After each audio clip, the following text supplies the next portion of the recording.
CBS News analyst Frank Luntz is also in Washington. He is an expert in crisis communications. Frank, good morning. Good morning. So what do you think of this trip to Washington, this apology to families as a way to handle this kind of crisis by the new CEO of General Motors?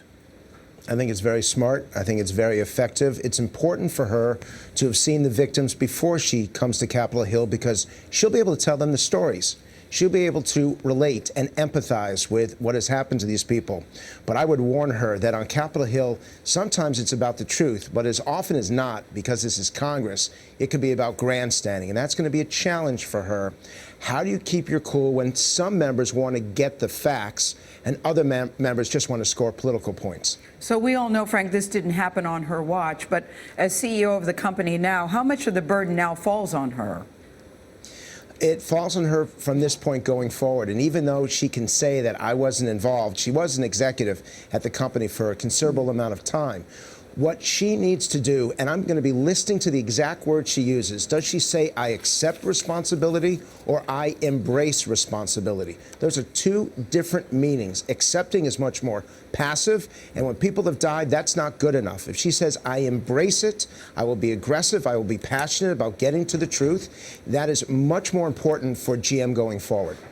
We know, Frank, that in her written testimony, she's going to admit, quote, I cannot tell you why it took years for a safety defect to be announced.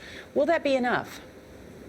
Well, the issue is, and I think that you all have a graphic of it, how many different recalls have taken place over the last 2-3 months since this came forward.